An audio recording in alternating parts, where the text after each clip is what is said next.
I'm Sarah Knight, and welcome to It's Got Pockets, where just like finding the surprise pockets in your favourite trousers, I'm bringing you perfect pockets of joy and realness. Every week, I'm having unfiltered conversations with women who crack the feck on, even when life gets proper lifey. Women with experience, expertise and wisdom. Because sometimes the best stories start in the middle. Women who've been there, done that, and they're still figuring it out. Join me for real talk, useful tactics, and all the swears in between that make your life and business feel that bit more manageable. Hello, hello. Welcome to another episode of It's Got Pockets. And today I am blinking excited because I have the fabulous Stacey Copeland with me. Stacey is a retired professional boxer, a former football player. She has represented her country in football and boxing, which is a pretty amazing accolade. And in 2018, I'm hoping I've got the date right, Stacey, she made history when she became the first ever British woman to win the Commonwealth title. Not only that, she's the 3 times national champion and has represented England in football in the under 18s. Is now a broadcaster, presenter, commentator. And the bit I do want to talk about in a bit as well is you've also founded the Pave The Way charity, which challenges gender stereotypes for girls and boys and men and women. Welcome to the podcast, Stacey. It's bloody lovely to have you here. Thanks for having me. My pleasure. So I was obviously doing a little bit of stalking, and this is just the way this podcast works is that it's just a conversation. It's just a conversation of what we want to do and how we want to talk. The thing that I loved is that you started at your granddad's gym. That's how you found your love affair for boxing, was it? Yeah, my dad was a boxer. So it actually, when I used to visit him on the weekends, we had a pretty solid diet of Rocky and Karate Kid and then emulating them all over the front room. And then, yeah, when my granddad was already running our boxing gym, so they took me in from being really young, sort of 6 years old. I just loved it. The sights, the sounds, the smells, the hard work really, really just took to it, and it's never left me. And one of the things I didn't realise is that boxing was illegal, which is why you ended up in football, is it? Yeah, so I mean, I loved football as well. I didn't have any obvious influences in my family in football, but that was predominantly playing at primary school in the playground. And then it sort of, I just envisioned that I would box because I did everything that all the lads did in the gym. And I just assumed that would happen. You can't box anyway till you sort of the age of 11 and you go into like skills bouts. But yeah, when me and my group of lad mates that all trained together went to my granddad to say, right, we're ready to box. He said, we'll get you to the doctor, get your medical done, get you carded, and you can box. And then, yeah, that's when he looked at me and he said, you can't box, kid. And I said, what are you talking about? And he said, it's illegal for females in this country. And that was the first time I knew about it. And was that the first time that you'd heard you can't do something because of your gender?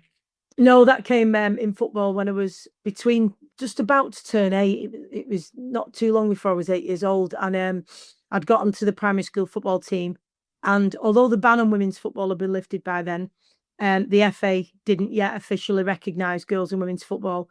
And they also had a rule that you couldn't play with the boys. So it made it really difficult to play, really, because there weren't any girls' teams or leagues or anything like that.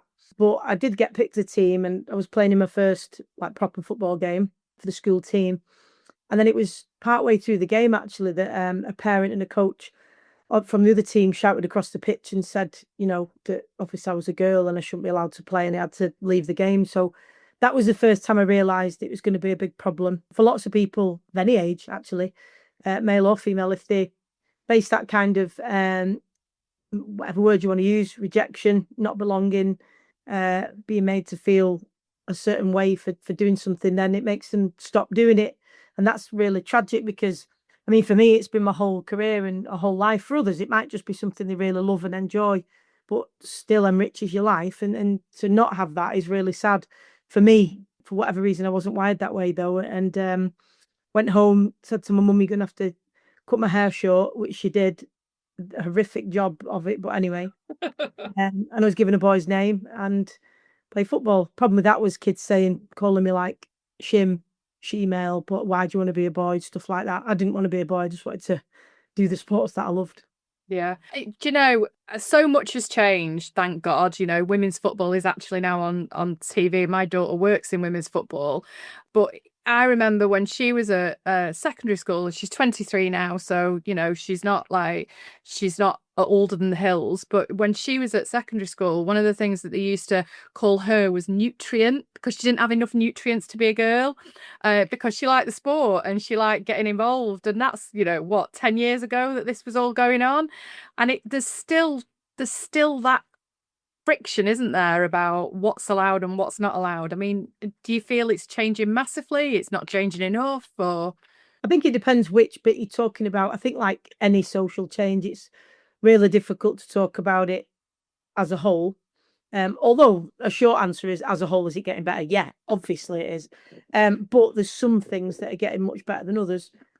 So when you look at, how many of the women's games are televised now, that's miles better. When we look at the investment, and when I say that, I don't just mean money in players' pockets. Of course, that's important. But what's also really important, if you're going to develop a sport, is not just giving players money. It's about having great training facilities, having really good coaching from early on, having loads of opportunities to play on decent surfaces from early on. Then, as you get to the elite level, having great nutrition advice, strength and conditioning, sports psychology, that all plays a part of it. So there's this whole, infrastructure that is better. So there's lots and lots of things that are better. Attitudes towards it still are not where I would like them to be. So I'd say that feels to me pretty slow, but obviously still much better than it was. and when you heard no, you can't play, obviously you went home and said, cut my hair. For you, was it just not a barrier? Were you just not accepting it? I mean, I was too small really to think. I wouldn't have known what a barrier was. Yeah. I mean, let's be honest. I was 7, 8 years old. I wasn't, aware really of the context of it. All I knew is that I really loved football and I really wanted to play football, and that was it really. So it was a matter of how can I? Yeah. There's loads of other difficulties you face as a child that you don't realise the difficulties, that if you can't afford the equipment you need, or how do you get to back and forth to training if your parents can't take you, or carers, or whoever looks after you at home. There's all sorts of things, but you don't know the barriers as a kid. You're just like, I really want to do that. How can I do it? And that's it. So I didn't realize it at the time, but I do remember feeling really gutted and really confused, because it's confusing as a kid. Because why would you not be able to play with all your friends? It doesn't make any sense. Now that's not because I couldn't make sense of it. That's because it was stupid. Yeah. My dad still has that at the age of 7. So why adults couldn't, God knows. Yeah, he was just like, this is common sense. This is what we want to do. Can we not just do it, please? So, what happened then for you to end up moving into representing England for football? And how did that move forward? I went into football just because when I realised that boxing was illegal, that was it. The door just closed in it. And, I'd thought I was going to be the next girl Rocky, because I was obsessed with Rocky, obviously, and thought it was real, which it is in a way. But I was a really driven and competitive kid. I wanted to compete. That was part of the motivation and the appeal to sport. I didn't want to do it just for fun. Part competing was part of the fun. So at that time, whilst the door closed on boxing, there were doors starting to open up for girls in football, because the FA had got on board. So there were all these girls' teams starting to emerge. And I went to my first ever, I was 11 when I went to my first ever all girls training session, and it was just mind blowing to me. I wasn't far off turning 12, and here was all these girls just like me who could have a full conversation about, the latest football boots or shin pads or whatever. And it was just amazing to know I wasn't a freak. There wasn't something wrong with me. I wasn't the only one. Here were loads of others just like me. finding your tribe like that is just so brilliant at any age, isn't it? It's not even just as kids, but it's like, as Yeah. adults, if you find your tribe as an It's adult. part of our human psyche. Yeah. It's not just something that we say. It is an innate survival instinct, because obviously, when you look at evolution from chimps, neuropsychologically, we're not that different. And for them, if they don't fit in with the tribe, it results in death for them. It's crucial to their survival. And that's kind of, obviously, it's not literal in most cases for human beings, but it is a big part of us. Obviously, if you're in a society where it's not life or death to be with your tribe, like as it is in our society, then it's at least social death and, unhappiness and feeling miserable. It's really crucial to us. So, yeah, that's why at any age, it's a great feeling because that's how we're wired. Yeah. And also that whole loneliness thing that is, really prevalent these days. It's massive in the news of how lonely people feel at any age. And if you can bring people in that are a part of your tribe, then that makes it so much different. It adds so much value. That whole connection, if you've got people around you connect with, it's just so important. So go on. So tell me more. So you went in and it was like, here's my tribe. And then what happened? And then I signed for that team was Stockport County, so I signed for them. And we had a great young team, and we had a really good manager who worked at Manchester, had worked at Manchester City and set up the team there. He was working at Stockport County and he'd set the team up there. Really passionate about girls and women's football and just created so many opportunities at the club and was really dedicated to coaching us and coaching us like football players. And we had a really good season. I moved up to the senior team and I was always getting in loads of trouble at school and I didn't really fit in because how can you when so different to everybody else? I was literally the only girl in the school that played football and I was still doing boxing, like I was still going to the gym and everything and training in boxing and I just I didn't fit in either group. Obviously I wasn't a boy, but people were like, well, you're not really girly. What are you? Led me to say, what am I? What's wrong with me? There wasn't anything wrong with me. And so it kind of developed from there where after that first year that I went into the senior team, because you could be 14 back then, to go up to the women's senior team. And I got player of the year. And I think that was when it started to sink in, like I could actually do something here, with football. And we went to a summer tournament and I saw Tranmere Rovers playing, who were geographically the closest women's Premier League team, as it used to be called, to me in Manchester. And when I saw their ability, the speed of play, I'd never seen women's football like that before, only clips on the television here and there, but not in front of me. And I thought, that's what I want to do. And I remember getting the map out on the living room floor with my mum and saying, that's where I want to go. And I didn't even know where Tranmere was and looking at where it was and like concocting some sort of plan to get there. And so my mum rang the manager, another great guy. So Stockport County was Neil Mather and Tony Paolo that ran that. And then Steve Williams, he also worked at Tranmere Rovers and part of it, he was a community development officer and he ran the women's team. And I went for my first training session and nearly died because we did millions of sprints in the sand dunes. I thought I was going to throw up. Oh, thank God I've survived it. Then we got back and they're like, right, we're going to get the ball out now. And I was like, oh God, no. They're only 15. So then I realised, right, if this is what I want to do, I've got to really take this seriously. I can't be messing about like smoking with my mates at school, like drinking Diamond White on a Friday night at the bus stop and all that, which I did. And I don't regret that because it's part of growing up, but I knew then that I want that more than that. And then I really dedicated and then every night I'd be training and that was it. And then eventually the England trials came along and it went from there. Bloody hell. I mean, to have that drive and ambition at that age, and also as a woman, as a young girl, in a sea of everyone else doing something a bit different, that's pretty bloody amazing, isn't it? I was just dead lucky to have that. Just very, very lucky to have it because without it, I wouldn't have experienced all the amazing things that sport has given me. So I'm just really grateful to have that. I mean, I didn't do anything to get that. I was just born that way, I suppose. So I'm very, very lucky, because had I not had that, then, like I say, I wouldn't have had all these amazing mentors, friends, been to all the countries that I've been to in either sport.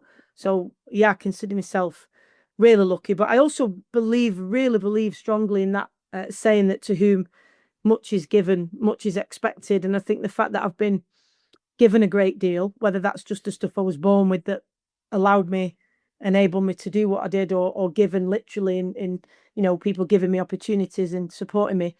That's why I feel really compelled to make sure I do everything I can to support other people, whether that's, young athletes coming through or people in general. Obviously it comes in many ways, but I want to make sure that I do that. Yeah, because we're talking about it being easier, but there's still so much to do, isn't there? So, when you're talking about, when did you found Pave the Way? 2017. 2017. Oh, so it's been going quite a long while then. Yeah, what happened with that was it coincided with my professional debut, and I didn't have an obvious nickname that lent itself to boxing, because my nickname's SpongeBob SquarePants, so it's probably not the best. Good song though. Good song to walk onto. No, not the most intimidating name for a boxer, but so I decided that, on my shorts and on my kit and everything, and in the build up we'd have Pave the Way, because it was something that I wanted to stand for and represent and do, in a literal sense, for girls and women in boxing. So that's how it started.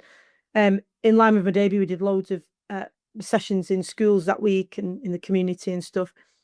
But it just really took off, and people related to it. And I just thought, I think we just need to keep this going. So we did some big inspiration days, and we did a big women in sport, so women who work in sport, photo shoot, because I realised that there was a lot of males who I was coming across more and more, because obviously I was dealing with the media a lot more and things like that in boxing, that loads of them had never boxed or competed at a good level, but they were working in sport. And I thought, well, this is something that we need girls to know, that perhaps you won't be good enough, or you just don't want to compete, and maybe it's not in your nature, but you do love sport, and there's loads of jobs. Every job can apply to sport, but I thought, if girls don't know what's out there, how can, just same as boys really, but how can they know? So we did a photography exhibition, which was on display at the National Cycling Centre for, it still is, of women in a whole array of sports. And then, yes, it just went from there to there. But over the years, when I was particularly through public speaking, there were just so many people I met, loads of women who would say, my experiences have been very similar to yours, but in law or in tech or in construction or whatever. And then men saying that they'd had X, Y, and Z experience, or their sons had, or they were talking about being father of a daughter, and I just thought, if things are made better for women, men don't lose out, and vice versa. So I think Pave the Way ought to be for everyone. And when I started looking into make it an actual charity and doing the application, I realised there were lots and lots of things for women, generally around empowerment, opportunities, etc. And for men, lots, but predominantly around mental health. And I thought those two things aren't necessarily the main problems for men and women. And maybe we could address both things together. So yeah, now it's about removing the barriers that, stop us reaching our potential, those gender stereotype barriers for everyone, girls, boys, men and women. So that's how it came about. So how does it work? Are you going into communities, into schools, into businesses? Yeah, it works when it can, just because I'm doing it just in my spare time, and all of our trustees are volunteers. So it's not something that, I'm doing full time at all by any means. But we've done lots of we do a lot on social media. We've got like a spotlight series, which is people who work in or have hobbies that go against the traditional stereotypes. So male nurse, female firefighter, etc. And then we have a game changer series, which is people who've really changed the game in their field. So Lanjao Tomlin, for example, first ever British male to get a medal in artistic swimming. that's a game changer. So we've got some of those as well. With those, we've obviously been putting them on social media to celebrate and recognise them, but we're putting that together as a package of work for primary schools. So that, not to say, oh, you can be a firefighter if you're a woman, or you can be a nurse if you're a man, but using actual real people and their detail, and then they do a little activity around it. Just so it just goes in, and they've got that example of a real person, and they can learn through, discussion and bit of role play and little activities and stuff. And this week, actually, we've got the first of a 3-week art project we're doing at a youth centre, where boys and girls together are doing. The group this week are doing individual pieces of work. Next week, it's a collaborative mural on gender stereotypes. I've no idea what that's going to look like or what that's going to be, because I want their voices to be heard. The whole point of it is, how do gender stereotypes affect you now as a 13-year-old girl, 14-year-old boy, whatever? I don't know, because I'm not 13 and 14 now. So we want their voice to come through strongly. And then at the end of the month, we've got a drama project, which is intergenerational. So that'll be really interesting to see the different viewpoints of different generations throughout that, piece of work. So yeah, all sorts of different things, but it's always great to be part of. Definitely, I can say every time we've done anything, we've felt uplifted. And it's going to be so interesting to see what those two groups come back with when they're doing something as individuals, and then they come back to it together, because you've got so much noise out there, haven't you, about, obviously, I can't even bear to mention his name. You've got the Andrew Tates, but, and then I was reading something, I was talking to another guest that's coming on the podcast, who was talking about hideous things that are happening with the way that children are groomed these days, and the stuff that's going on because of the noise that's constantly on, and the and I've got one each. I've got a 19-year-old and 23-year-old, and both have played in competitive football, not at your level, but it's interesting because they do bait each other, but they obviously have the conversation. But baiting each other as siblings that get on really well is very different to actually what's going on in schools, because their peers are saying you've got to call somebody this, or somebody's calls somebody that, or this happens, or so it's going to be really interesting how open they are. Yeah, I think so, because we're going to have a conversation about, I know a lot of the conversation now is about how to be a man, which is just the daftest thing I've ever heard. Well, not the daftest, but it's just ridiculous. It doesn't mean anything. You be a man you're born a boy, and then you just stay alive and you become a man. And not at any point has anybody stopped any female ever at a certain age and said, right, this is how to be a woman. So I don't know why we're having that conversation about men. I think the question we should be asking is, what are we telling young men in particular, and boys, about what it means to be a successful man? That's the question we should be asking, because therein lies a lot of our problems, I think. And I was really annoyed a few weeks ago when they'd done this research and studies on how bad things are for boys at the moment, and they're absolutely right. However, how it kept getting mentioned alongside how things have progressed for women. That's making it a zero-sum game. It's not fair, it's not right, it's not accurate, it's not helpful. But I just don't see how that's the case. I think when we look at what we're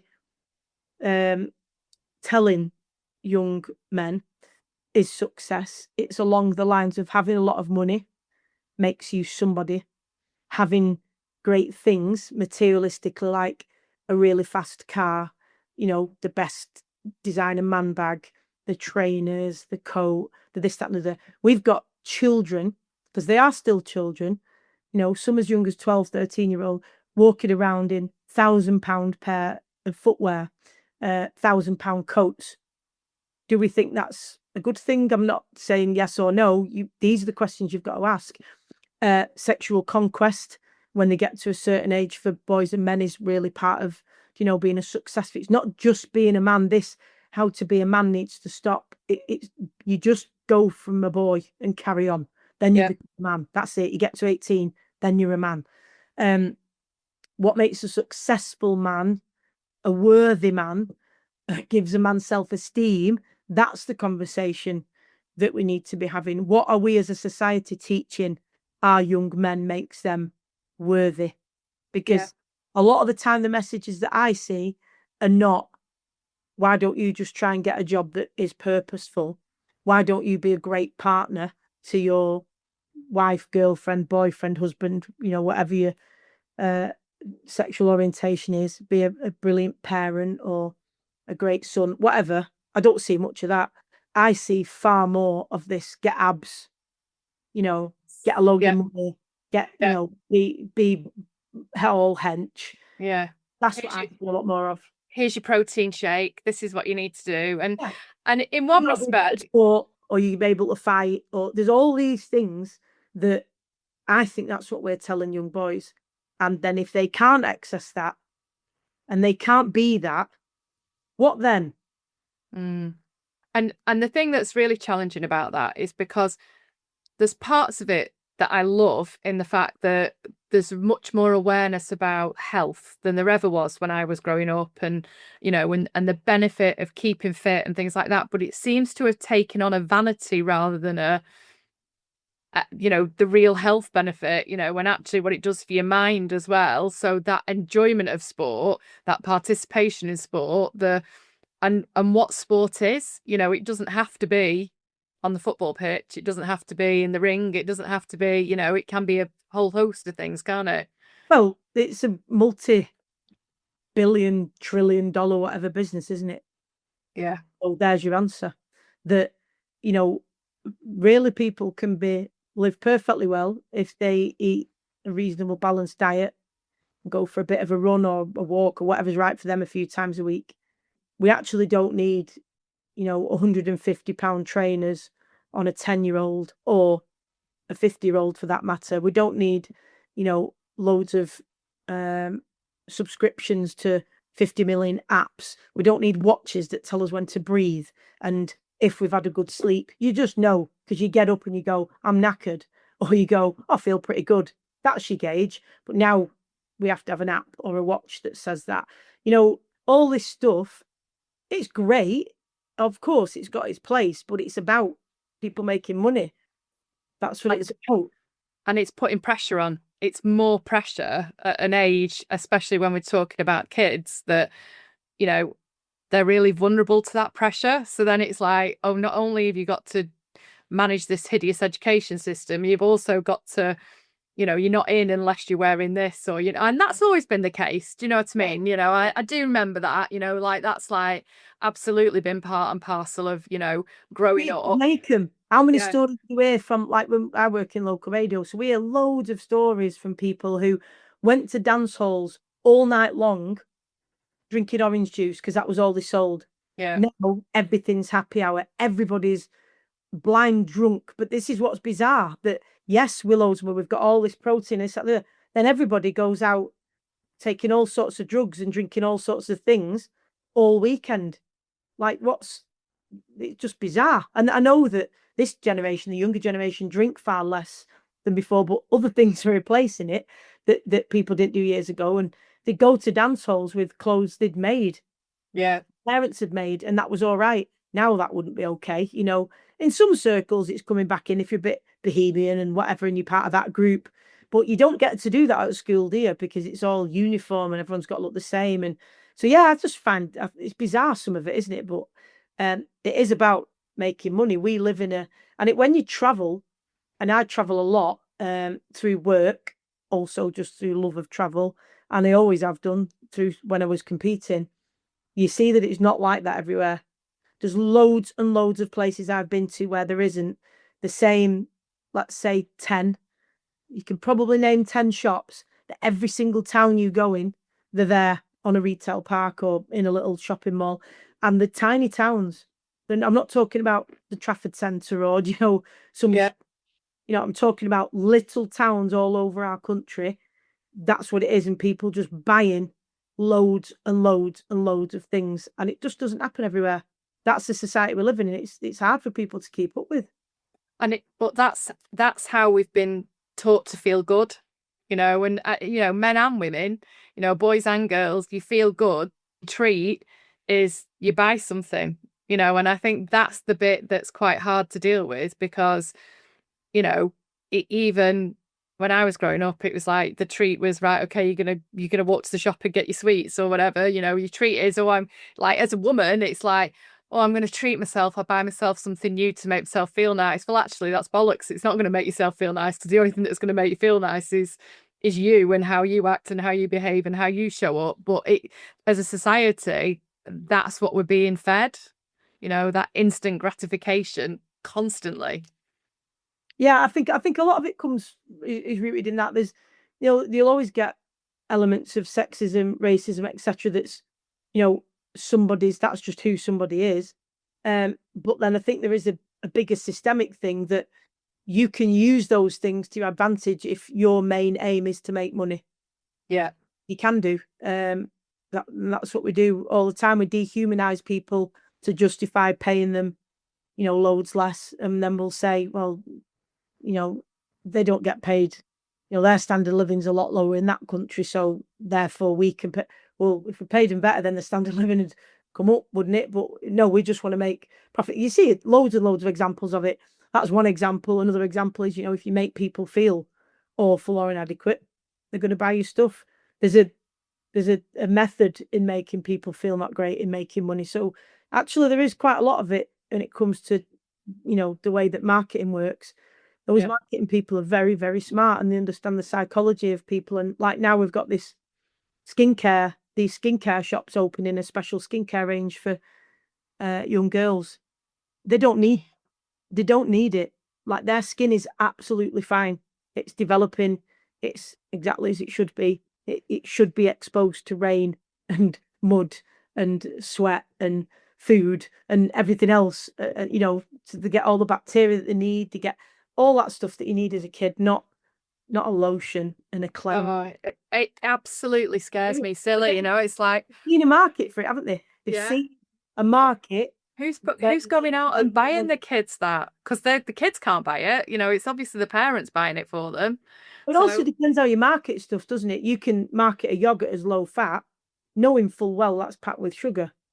Or you can do the opposite, say it's low sugar, but it'll have They know what they're doing. They know exactly what they're doing, or high in protein, but it's missing all of it. We know what they do. They, like the food companies are not interested in our well-being, are they? They're interested in profits, convenience, and buying stuff and making profit. Anyway, that's a whole other tangent. But suffice to say, it's a much bigger thing than just things have got better for women. That's why they've got worse for men and boys. It's just not true. So the Pave the Way feels like it's a much bigger conversation that's bubbling. It's not just about access to gender stereotypes. It's bringing in these conversations that matter for everybody. Yeah, because I think it's intersectional, isn't it? Well, I don't think it is. I know it is. It's, being a female in Manchester who's black will be very different to being, a female who's Asian in that place, who's white in that place, who's middle class, who's working class. There's all sorts of different intersectionalities. So I think it's important to talk about those, and then the influences of society at large that affect everybody, but in a slightly different way. It's same storm, different ships, isn't it? Yeah. So yeah, it's definitely those conversations matter. I think it's not the same for every woman, is it, and every man. Like not every single man struggles to convey his feelings and struggles with mental health. That's just not true. Not every woman is overly emotional and hysterical all the time. So, these are all things that need breaking down, but they take a couple of generations, don't they? They take a while to break. Because they're so ingrained in people. Yeah, and being open to having those conversations and putting the environment in where you can have those conversations. So things like art and thinking with your hands and being able to express yourself that way is so important, because it's a different way of doing it rather than it coming out your gob, because it's not as easy for people to do that.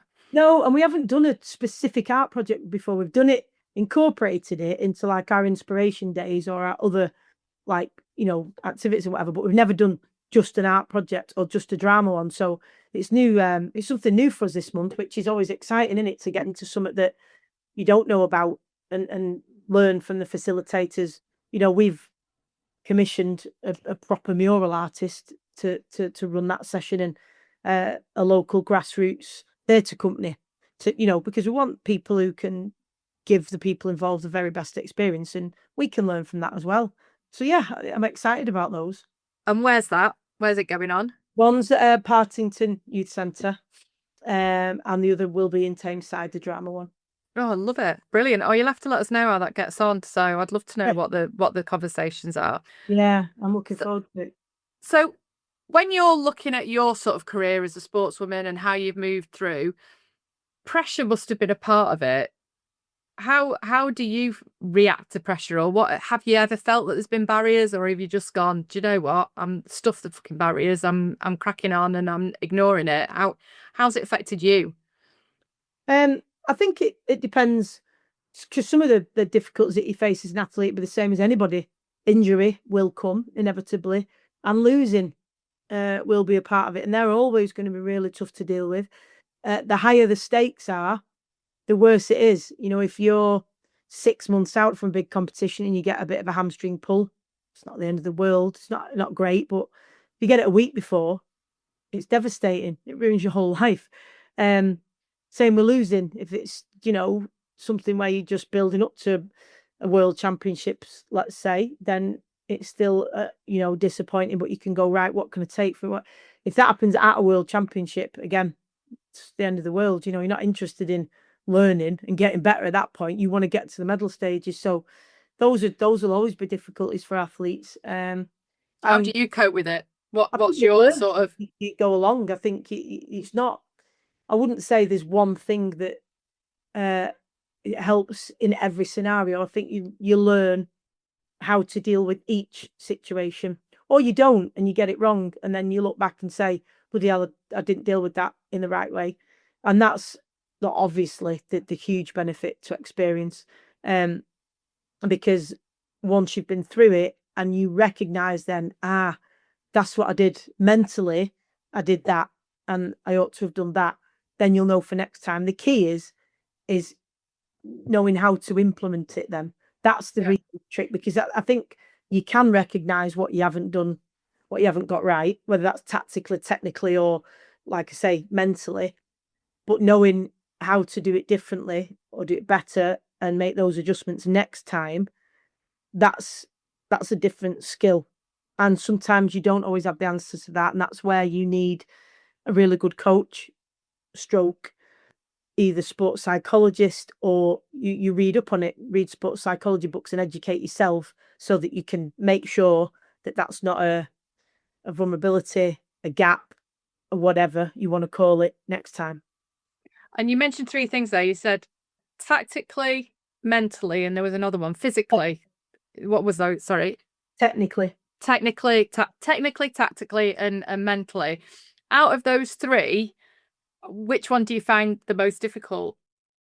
I think it depends on so in boxing, for example, you might come up against somebody so I boxed a Russian in the quarterfinals of the Europeans, and it was so tactical. The level of concentration was unbelievable because I couldn't box the way that was natural to me, because she was a counter puncher. So if I'd have gone bowling in, she'd have kept catching. So I had to be really, really patient. So the concentration level there and the discipline to get those tactics right was paramount. It was physically one of the easiest fights I've ever had, bizarrely, because I didn't use up the energy that I had because, I was being patient. Then in the final, for example, I had somebody who was vastly more experienced than me. She'd had over 150 more fights than I had. So then tactically, you're not going to out tactic somebody who's not just that experienced but that good. He'd been an Olympian and a world champion already. Technically she was better. So in that case, it's mentality, isn't it? And finding how to give your all in those circumstances, how to not crumble, how to give your best, go out on your shield, however you want to word it. So they're all different. It depends on what, different fights will require something different. And that's where everything I say here in sport is applicable to anything in life that you choose. If you're dealing with even grief, for different people, it'll be different. Grief isn't the same every single time. Then a breakup maybe, or you get rejected at work for a promotion or for a job you've gone for, or might get just laid off or whatever. There's all sorts of things that you're going to face. And, when you're dealing with them, you're going to need something different, exactly the same as each fighter that's put in front of you. You've got to find a way to beat them. Sometimes it'll be more about mentality. Sometimes it'll be more about tactics. And then there's some where you need all three. You need the supreme level of fitness because they're just as fit as you. You need to be technically bang on because they're technically really good and they'll punish you for the slightest mistake. You've got to have high levels of concentration with tactics, and mentally you've got to be willing to go, really in deep waters till that very final bell. So, and those are the ones that, you prepare for. That's what I was going to ask you next. I'm really intrigued. So when you're looking at the preparation for it, which again, I don't think we're very good at outside of the world of sport, when you're looking at the preparation of something like that, are you literally sitting there and looking at their tactics and how they're going to view it and what their technical ability is? So you were saying about the Russian boxer who was like counterpunching. Yeah, presuming you knew that going into the ring that was going to happen, so you were ready for it, and you had your strategy of how you were going to counter the counter. You see, every boxer will be slightly different. That was on at an international. That was at the European, so we had GB coaches with us, and some boxers will want to see loads of footage of the opponent. Others will want to see literally a 30-second clip, and that's it. Others might not want to see anything. In each case, the coaches obviously will talk through the tactics that they believe are going to work, and you have to trust them, buy into that, and go and deliver. So that isn't the same for everybody, but I think for me, I did like to see my opponent. I like to have an idea of sort of some basics, maybe at least height, whether the southpaw or orthodox, little tendencies, stuff like that. Other people, won't want to see anything. So I think it depends when it comes to sport. But as I say, there isn't anything that has served me well in sport or that I've learnt through it that hasn't been useful and applicable to everything else in my life.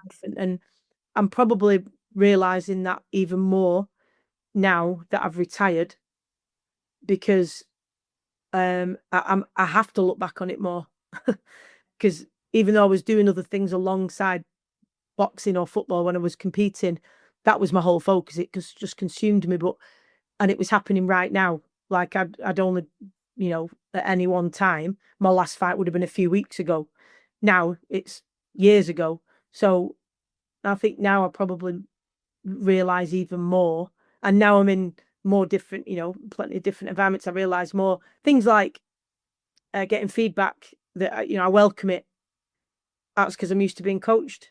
Yeah. So I want that if I come off radio. What can I do better? What can I improve on? Rather than, oh, I don't want to know anything. Don't tell me, athletes are used to being coached. So I think that, again, is something that you don't even think about when you compare afterwards, and you realise how frightened other people are of feedback, provided it's delivered in the proper way and a helpful way. Then that's one thing. But there's loads. It's where you're seeing so much now. The sports psychology is being shown, and the learnings from sports psychology is being seen in the world of corporate. It is being seen in the world of work, and because there's so much to learn from it, it's almost ahead of its game with a lot of the training and the teaching and the learning and development that's gone into the world of work. Like you say, feedback being the classic one, trusting the people around you. Psychology. It's really performance psychology. That's what it is. It's just that we've always called it sports psychology, and I was aware of that until it was years ago. It was like 2014, 15 maybe. And I met a pianist at an event who came over and asked me, just started a conversation. I didn't know she was a pianist, but started a conversation about dealing with the nerves before fights. And I was talking about what works for me, what I do. And she said, well, I'm a pianist. Could you come and do a talk for the musicians at the Royal Northern College of Music? And I said, well, yeah, why would you want a box? And he said, well, we go through exactly what you do for performing, but there isn't anything like music psychology. It doesn't exist. there's not a book on music psychology, but there are books on sports psychology, and actually all of it is applicable to any performance. So tell me, what do you do for nerves? Because, and the reason I'm asking is very selfish. So my son started doing competitive Thai boxing, so he's been doing it for the last year. And when you were talking about the patience of going into the ring, the thing I've loved watching him. So he's played football to quite a high level, and now he's Thai boxing, and he absolutely loves the discipline and the respect, and that. To be fair, you don't see a lot of in men's football at the level that he was playing and where he was, but the nerves thing is something again that's difficult, because when you're walking into a football game with a team, you've got your team around you. When you're walking into the ring on your own, it's you. So what do you do for nerves? Well, there was different things that used to work for me. Firstly, I would always do exactly the same warm-up. So I'd do the same warm-up for every training session that I would on fight day, so that it felt familiar and that I wasn't having to think about it. I could just do it. Then I would take 10 deep breaths in between every single warm-up activity I did. Even if it was one stretch, I'd do a stretch, then 10 deep breaths, then the next stretch. And that was to slow my breathing and slow my heart rate. That came from an early lesson in like my third or fourth fight, when I didn't do that and I was shallow breathing and I got a horrendous stitch and thought I had appendicitis. Okay. Yay! And so that's when I brought that in. So all of these are from things, when I did it wrong, or did a different warm up to usual, and was all over the place. So doing the same warm up, 10 deep breaths, dead simple but effective for a reason, because it slows your breathing, slows your heart rate. And then I would focus on just 2 things that I needed to do, and I became really good at blocking out any thoughts that were unhelpful. And I wouldn't say bad thoughts or negative thoughts, because, it is your brain's job to stop you from going into a ring. Your brain's there to protect you, so it should tell you not to jump off a cliff into the sea without knowing what's beneath it. Don't run across a road. Don't jump into that fire for a laugh. It's the same. You're going in to fight with another human being. Your brain should be going, no, let's not do that. So they're not bad thoughts. It's just that's a mechanism for your brain that's really helpful on many occasions. That gut instinct of don't I need to leave this bar now. Something's about to happen. It's good. You don't want to get rid of it, but you just got to recognize when it's not helpful. And before you're going to go and try and perform at your best, those thoughts of what if I get leathered? What if this, that, and the other, or thinking about, oh, they're fast though, and they're this, they're that, they've won this, they've won that. All of that stuff is really unhelpful. So I got much better at just blocking that out and knowing how to recognize and say, that's an unhelpful thought. It can't be in the driver's seat. It can go in the boot for now, but I've got to be in the driver's seat.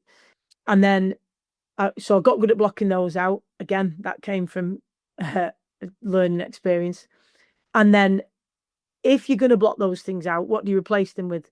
Because you can't just have a blank mind. So having those 2 either tactics or whatever they might be that I know I can execute. So it might be on the bell, take centre ring and land the first jab. I know I'm capable of doing that.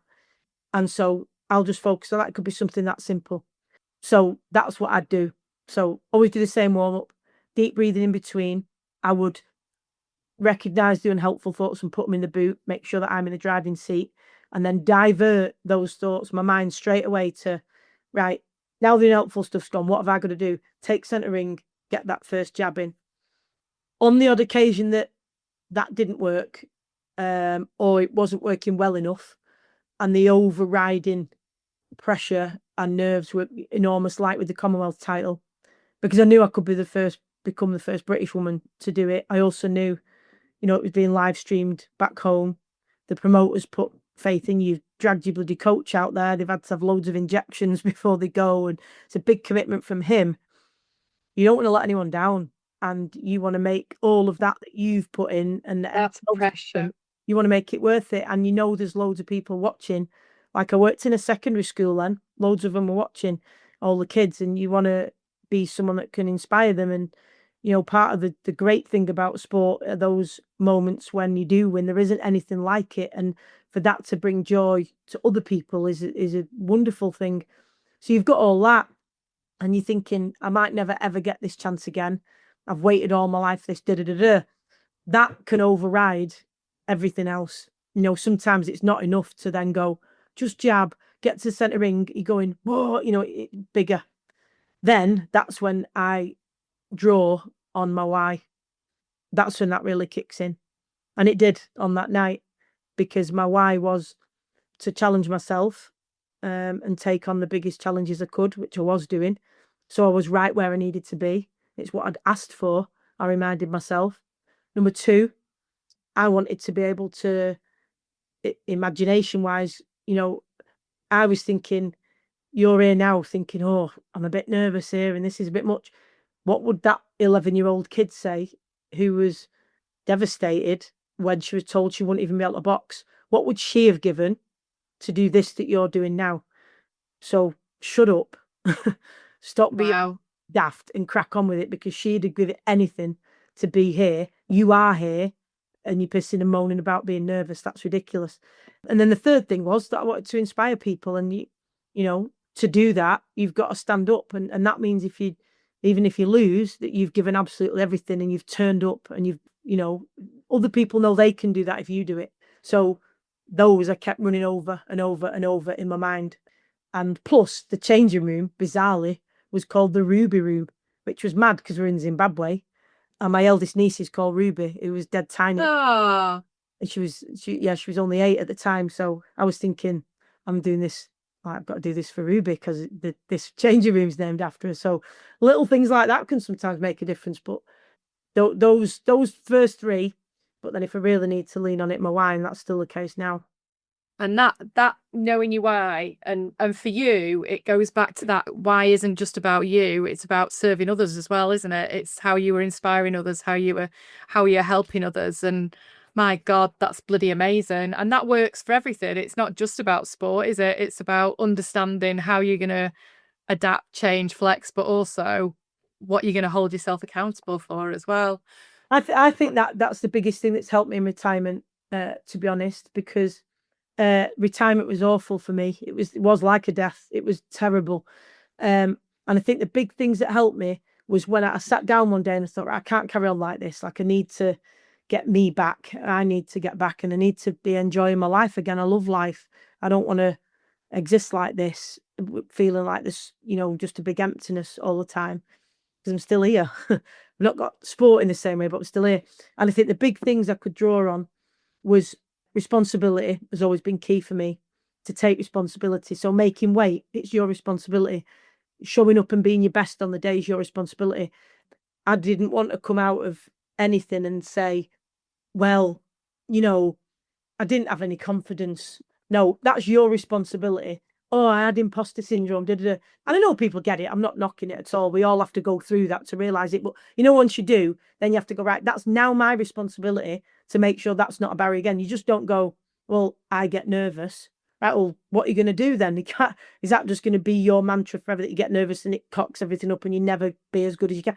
Be responsible, whatever it is, the level of training. It was my responsibility to be in the best possible conditioning I could, which included going in the climate chamber and the altitude chamber and training to the point of, near death, it felt like sometimes. But so I thought, right, this is my responsibility to, make the most of the life that I've got and the gifts that I've got and the opportunities. The second thing was realizing that the two key things that had always been present for me when getting through stuff was purpose and a positive. I used to include finding a point to things, but I think sometimes you can't find a point to stuff. And most recently, with sadly my best friend took her own life in November, and I just couldn't see a point to that. There was no point to it to me. For her, there was, of course, to be out of her suffering, but for somebody to have that situation, what's the point of giving them a life for that to? So that first P, the point has gone, and now I go straight to the purpose. So in anything that happens, I go, what's the purpose for me here, and what's the positive I can take from it, or that I can create for others through it? Where are those? So And then the key thing that I could transfer over, because my big things were give my all every session, take the big challenges, be grateful, and enjoy everything that I'm doing, even in the hard sessions. Remember to be grateful for it because it's where you want to be, and use sport for good. And I thought, what can I carry on with? The challenges I can kind of do, but it's a bit different. Give my all every session. That's not quite well. The one about using sport for good and making a positive difference to others, that actually can still be present in every aspect of my life while I'm not competing in sport. So those help me take responsibility, look for the purpose and the positive, and how can I use everything I've got to make a difference to others. And that really helped me then, because I thought, these are the things I've still got. Doesn't change the fact that I'm always going to miss boxing, and I'm not all right with it. I'm not like, oh, it's okay. I'll be annoyed forever that I didn't get to fight the world title. It'll always piss me off, but I can still live a purposeful and meaningful life. Yeah. Well, and that's the thing, isn't it? It's finding the thing that has helped you to move into a different zone, a different period, a different life stage. That, God, that must have been so fucking hard. It was awful. And I think what made it harder in some ways is the fact that people, by and large, just don't understand it. I understand why they don't. People understand the loss of a person because they've either been through it or they know they will go through it, and even the thought of it's hideous. But losing or coming to the end of something like sport is alien to people if they haven't done it. I could tell by the things that they said, because people would say stuff to me with good intentions. Like one person said, "Oh, have you tried like scuba diving or getting into something like that?" Nobody would say that when grieving a person. Not one person since being my best friend died has suggested that I take up a hobby to help with it. Nobody, because we know it's ludicrous. So I think there's a bit of a misunderstanding of, and it might be like that for some people. Some people won't have that intense sense of grief. They'll finish sport and be dead happy with what they've done, and they'll be glad to finish it and crack on. That's fine. And then they might enjoy scuba diving or something. But if it's been a really deep loss for you, then that's that's quite different. And it was, because it's not just the sport, is it? It's your identity. Yeah. It is your purpose. Yeah. It's what makes you feel worthwhile. So therefore your self-worth goes almost completely, your reason to be goes completely. And also your dreams. So there's loads of things I had to figure out as I went along. And I remember someone saying to me, "I just have to get a new dream now." And I thought, again, nobody would say, "Oh, you just have to get a new granddad," or whatever, but here's a new package. Yeah, and you can't just pick a dream. They come to you, I think. But it was funny because when that person said that, I thought, that's one of the things that I'm missing, having a dream, because I've woken up every day since being a little kid and gone to bed every single night with a dream. It was either football or boxing related, and they'd be different, obviously, as you progress, but I always had one. And I thought, how do people live without a dream? Because loads of people don't have dreams. They have stuff they want to do, but they don't have. I was like, how do people? And I thought, right, I'm going to have goals then. And yeah. Can I live happily with having goals? Yeah, I think I can. So then I set goals. And that feels like it's taken quite a long time to come to terms with that. It's like, do you know what I'd say? It's like any grief, that just like the grief of a person, that you can be going about your business and then bam, you hear the first chord of a song and you're heartbroken all over again. And I think the difference with loss, whatever the loss is, whether, like I say, it's the loss of your sport, your dream, your whatever, is that it's never not lost, is it? That it's never not gone.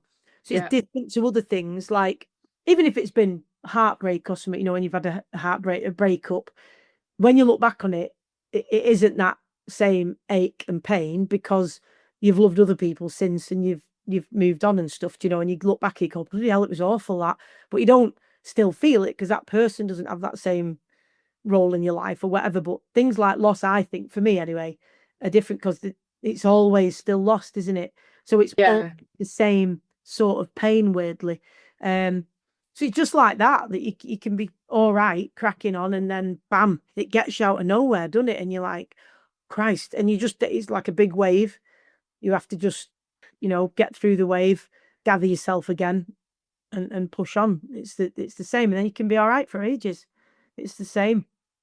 Yeah, and it's that replacement of it, isn't it? It's going, right, okay, nothing is actually going to replace that. And that thing about human psyche as well is it's not like you suddenly feel older. It's not like you suddenly feel like you can't do it. It's circumstance and the fact that your body's taken over, I guess, with something like that that is Yeah, it's out of your dictating hands. it. Yeah, you Yeah, can't control it is the yeah, it's thing I was completely looking out of for. control. Yeah. Yeah, and the thing is that in any athlete's life, the teenagers, oh my God, so exciting. All those fabulous journeys packed into a bus with all your pals going wherever you're going. Magic. And then, them end your teenage years, it's obviously serious. Your 20s and your 30s, you're at your peak. You just, you feel physically unbelievable. You your mind is on a roller coaster constantly because there aren't highs and lows in everyday life like there are in boxing. You'll get some, obviously, Yep. but not as frequent and predictable. Like, if you go into World Championships, there's going to be either a mega high or a mega low. In normal life, you don't tend to know that. It's just really different. So you've been on that for 20 years. Do you know most people where it's just if you get lucky enough to have that full career, and so then, is it not that really the best years of your life have gone? And that fear of your life will never, ever be as good is a pretty scary thought at whatever it'll be for people 34, 36, 40, whatever age somebody's at, is that thought of that my life will never be as good. And you think, shit, probably might only be halfway through it. Like what you say about the psyche of it's fascinating because one athlete messaged me and said they've been retired, I don't know, a couple of years, and said, you'll just have to accept. And what helped me was to accept that there'll always be a massive void in my life. And I thought, my God, I just can't think that. Like, I know it helped them and that's great. But for me, I thought, oh my God, no, I can't just live the rest of my life thinking I've got a massive void. And I thought, well, I will have a massive void. So what can I do? Right, I have to make, like, let's say I've got this much space and this much of it. So I've got to pack a gazillion things in around this so that void becomes less and less impactful on my Yeah. life. Yeah, so it's not being the wrecking ball every single time you're reminded of it. It's minimized in the weight of it. It's always going to be there, isn't it? It's always gonna hurt. It's never going to go away. And like you say, I thought that was really interesting what you were saying about it's nothing that can be replicated. So it's what can come in that feels good. And Yeah. are you there now? Some days, yeah, and some days not. Nothing, and you're right, nothing will ever replicate that because what could possibly be like when you've trained for all those weeks and you make that ring walk and you get in that ring and the adrenaline and everything that is searing through you, every cell and vein of your being is phenomenal. There isn't anything like that. People in ordinary life might get that for a few seconds here and there. If they've just avoided a bump in the car, they'll get it for a few seconds and it goes. Or if they're frightened for a minute, if there's a bang on the door or they hear a noise, that it's that kind of fear.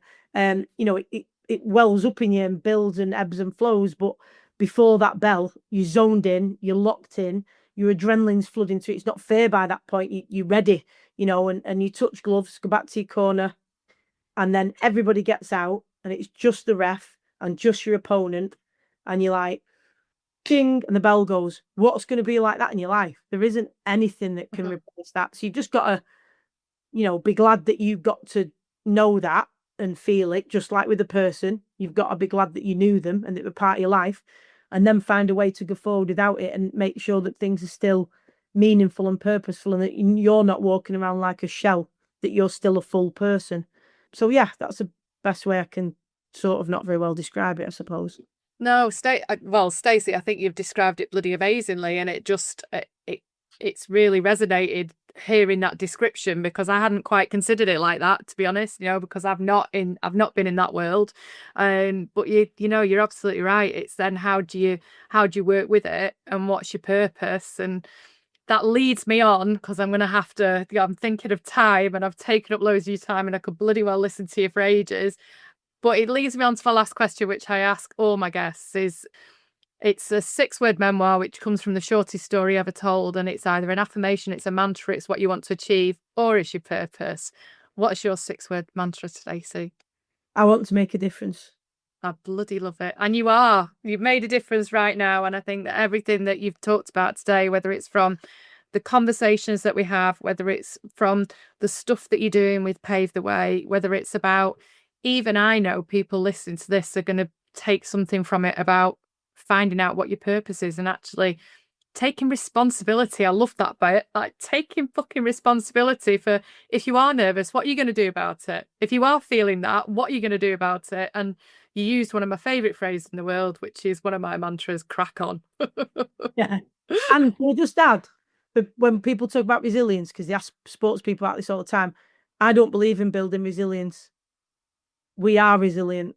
And if you look at babies and toddlers, able-bodied babies will learn to crawl, but fall again and again and again. They'll learn to stand up and then take steps and fall again and again and again. Now, they don't go, oh, I'm just building my character here and Yeah. It's just innate in us, isn't it?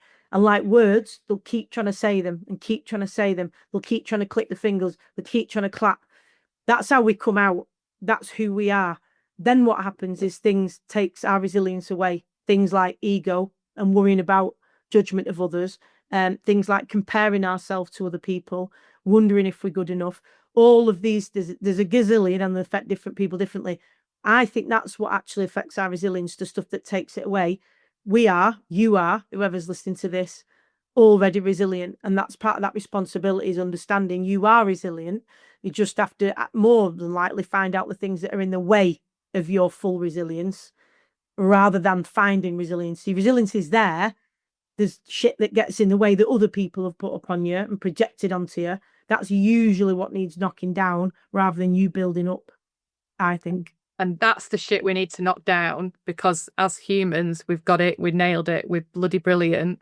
Actually, we've got to remove the shit that's in our way that's stopping us moving forward. Yeah. Oh, Stacey, I love it. Thank you so much for being a bloody brilliant guest, for galloping through everything we've talked about, for giving us a little insight into your life and being so honest with us. It's been fabulous. And I'm really sorry to hear about your friend. Suicide has touched our lives in our family, and I know how fucking horrible it is. So I'm sending you love for that as well. Thank you very much. Appreciate that. Thank you. No worries. Take care. See you soon. Thank you. As we button up another episode of It's Got Pockets, remember that just like that perfect dress with hidden storage, you've got pockets of potential. You can be exactly who you are meant to be, with no one getting in your way, not even yourself. Just remember, you're not done yet. That plan B or plan C might be waiting for you. If you've enjoyed this episode and would like to work with me, or simply want to connect, come and find me at sarahknightconsultancy.co.uk, or on LinkedIn, you'll find me as Nighty S. See you next time.